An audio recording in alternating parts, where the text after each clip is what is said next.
Hey y'all, today I got a new video. It's just me reviewing the new Injury Reserve album. I think this is a very good album.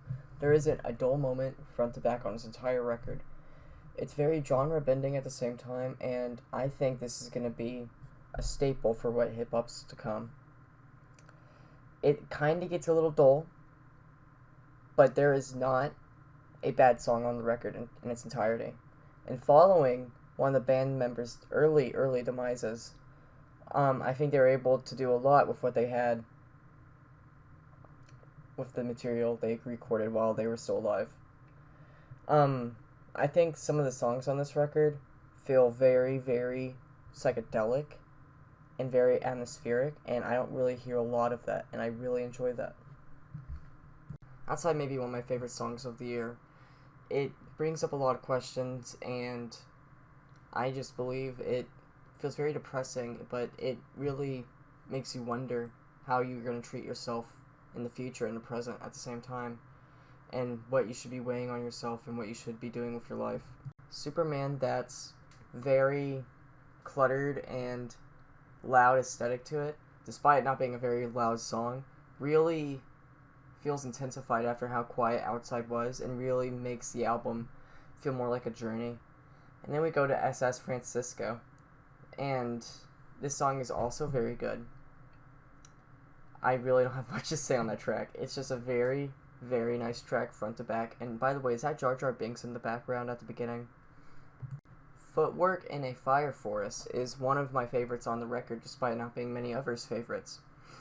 I believe it's one of the better ones because it kind of roots itself more into hip-hop with its loud drums that really give me some Love Lockdowns vibes, and it has these weird vocals all over it. That's not saying much for Injury Reserve, but I really enjoy this track a lot. Then we move over to Ground Zero, and this track is super dim in comparison. It makes you feel like you're in the middle of something that just happened, and you're like learning on what happened. They don't tell you what's happening, but you feel like something very bad has just happened.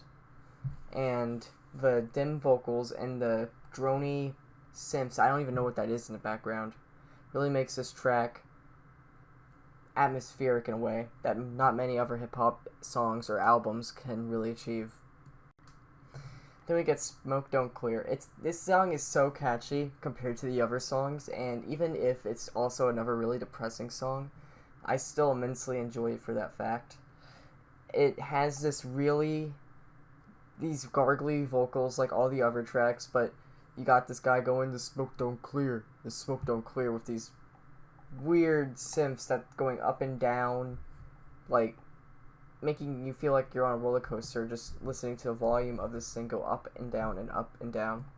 Top Picks for You isn't only one of the best sounding songs, but it raises a great idea and how you should view how you live, using lyrics that not only make you really criticize on the way you live, but also how you consume things and also how you would recreationally create things.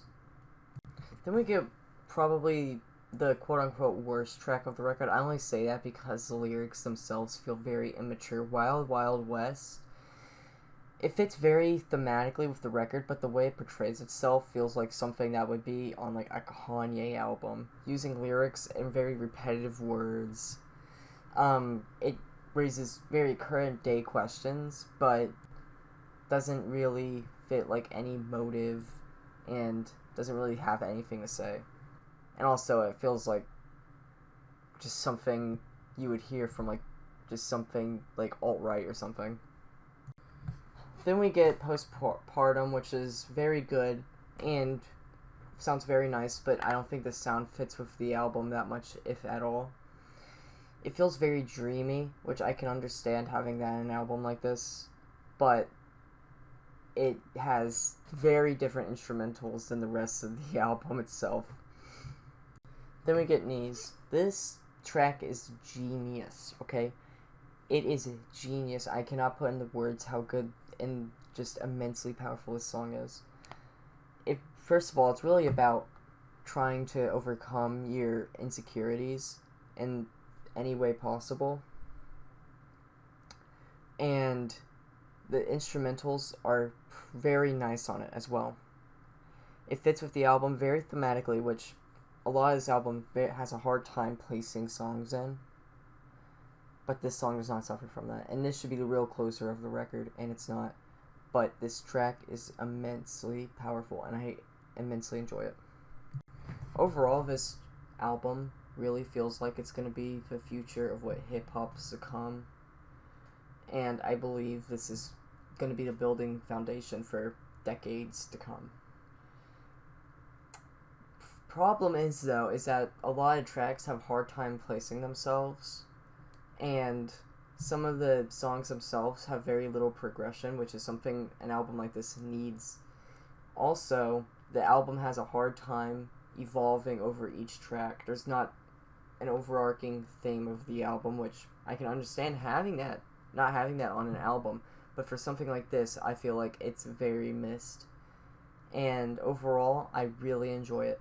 I would recommend it. I am feeling a mid-9 on this. I cannot wait to see what Injury Reserve has next. See ya. This part is just me kind of explaining what's coming forward with the channel. First of all, I'm not doing any more videos with myself in them for a while. I might do something at the end of the year showing off some vinyl I have, but that's going to be it. Also, if you'd like, I would love to have album recommendations to review. And also, I might do some game recommendations to review. I've been playing a lot of Call of Duty Zombies recently, and that's why I haven't been uploading. Overall, I just want to have more interaction with the very, very, very, very, very little anything I have going, and I would like to get that going. It's good for the algorithm. So, this is it. Sign out. See ya.